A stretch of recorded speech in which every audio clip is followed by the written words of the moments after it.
ये मेरी शायरी की पहली गज़ल है जबरदस्त जिहड़ी कि मैं कॉलेज लाइफ में लिखी है।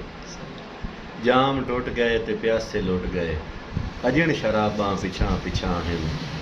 ये अखियां वेखण नूं तरस गईयां नो विच नकाबां पिछां पिछां हैं। क्या ते गया वेख कासिम गया नसीबां दा खिंड शिराजा, कि जंज दी जा ते है क्यों जनाजा। पई बेकसी है सबाला दिसदी ते मां मताबां पिछां पिछां हैं। और हैरान हो के हवा तो पुछया है ते गैर मुखलिस फिजा तो पुछया है। जुकां कबूतर पे तेज उड़दन ते क्यों उकाबां पिछां पिछां हैं। हैरान हो के हवा तो पुछया है ते गैर मुखलिस फिजा तो पुछया है। जुकां कबूतर पे तेज उड़दन ते क्यों उकाबां पिछां पिछां हैं। जैंदी जुल्फां दी कीती बैयत ते डंग निभाए मैं बन के रैयत। उसे दे दर तू पई वहिंदी मैयत ते पुर हिजाबां पिछां पिछां हैं।